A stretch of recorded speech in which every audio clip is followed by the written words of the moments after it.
नमस्ते दोस्तों, मेरी तरफ से आप सभी को जय श्री श्याम। आज का वीडियो शर्तिला एकादशी पर लेके आई हूँ। आज हम सुनेंगे शर्तिला एकादशी की व्रत कथा और साथ ही इस कथा को करने से क्या फल मिलता है ये भी जानेंगे।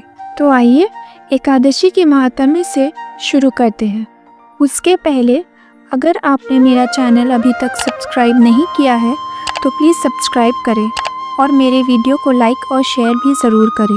भगवान श्री कृष्ण के श्रीमुख से एकादशियों का महात्म सुनकर श्रद्धापूर्वक उन्हें प्रणाम करते हुए युधिष्ठिर ने कहा, हे केशव, आपके श्रीमुख से एकादशियों की कथाएं सुनकर मुझे असीम आनंद की प्राप्ति हुई है।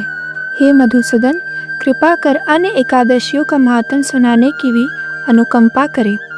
तब भगवान मुस्कुराते हुए बोले, हे धर्मराज, अब मैं तुम्हें माघ मास के कृष्ण पक्ष की शर्तिला एकादशी व्रत की कथा सुनाता हूँ। ध्यान केंद्रित कर सुनो।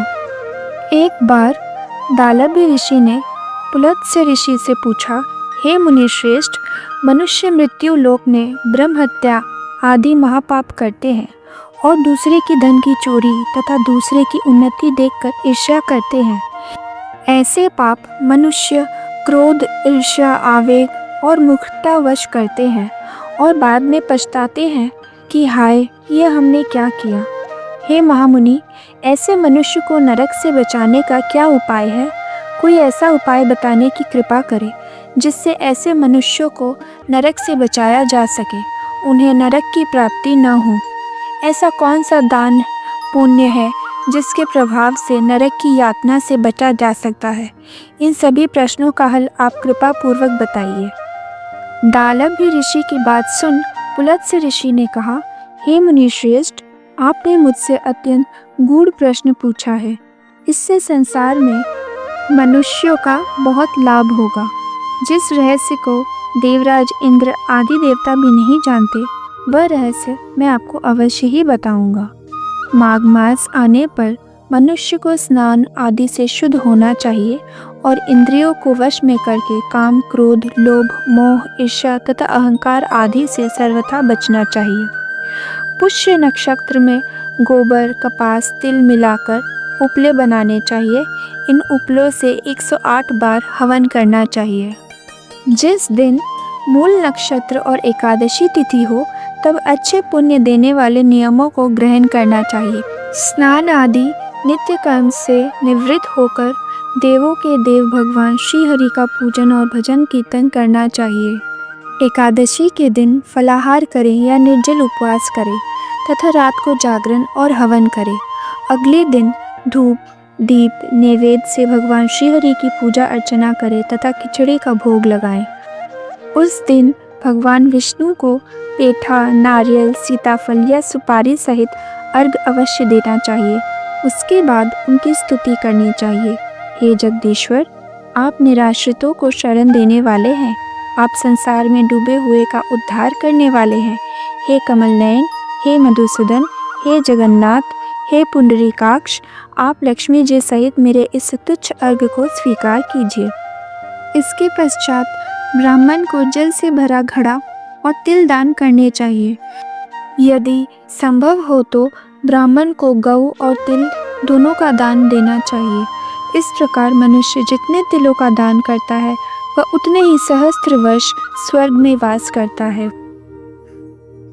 इस दिन तिल स्नान, तिल का उपटन, तिलोदक, तिल का हवन, तिल का भोजन, तिल का दान, इस प्रकार 6 रूपों में तिलों का प्रयोग शर्तिला कहलाती है। इससे अनेक प्रकार के पाप नष्ट हो जाते हैं। इतना कहकर पुलत्स्य ऋषि ने कहा, अब मैं एकादशी की कथा सुनाता हूँ। एक बार नारद मुनि ने भगवान श्री हरि से शर्तिला एकादशी का महात्म्य पूछा।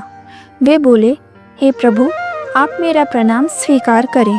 शर्तिला एकादशी के उपवास का क्या पुण्य है, उसकी क्या कथा है, कृपा कर मुझसे सब कहिए।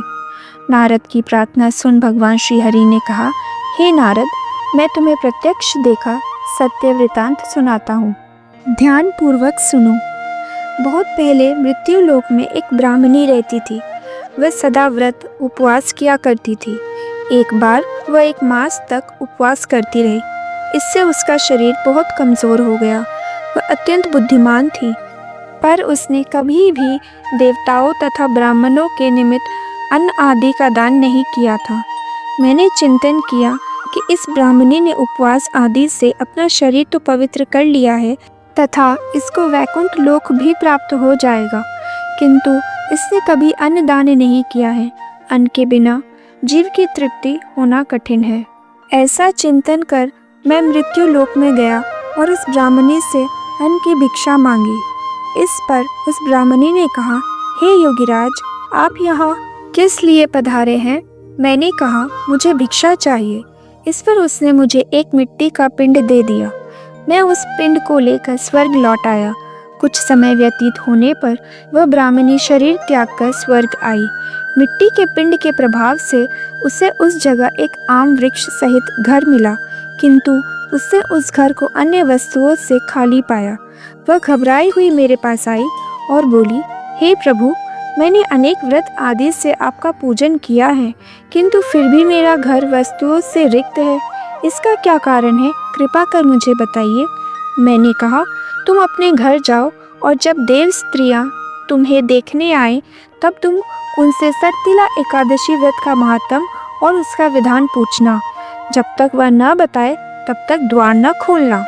प्रभु के ऐसे वचन सुन वह अपने घर गई और जब देव स्त्रियां आई और द्वार खोलने के लिए कहने लगी, तब उस ब्राह्मणी ने कहा, यदि आप मुझे देखने आई हैं तो पहले मुझे शर्तिला एकादशी का महात्म्य बताएं। तब उनमें से एक देव स्त्री ने कहा, यदि तुम्हारी यही इच्छा है तो ध्यानपूर्वक श्रवण करो। मैं तुमसे एकादशी व्रत और उसका महात्म्य विधान सहित कहती हूँ। जब उस देव स्त्री ने शर्तिला एकादशी का महात्म्य सुना दिया, तब उस ब्राह्मणी ने द्वार खोल दिया। देव स्त्रियों ने ब्राह्मणी को सब स्त्रियों से अलग पाया। उस ब्राह्मणी ने भी देव स्त्रियों के कहे अनुसार शर्तिला एकादशी का उपवास किया और उसके प्रभाव से उसका घर धन धान्य से भर गया। अतः हे धर्मराज, मनुष्यों को अज्ञान को त्याग कर शर्तिला एकादशी का उपवास करना चाहिए। इस एकादशी व्रत के करने वाले को जन्म जन्म की निरोगता प्राप्त हो जाती है। इस उपवास से मनुष्य के सभी पाप नष्ट हो जाते हैं।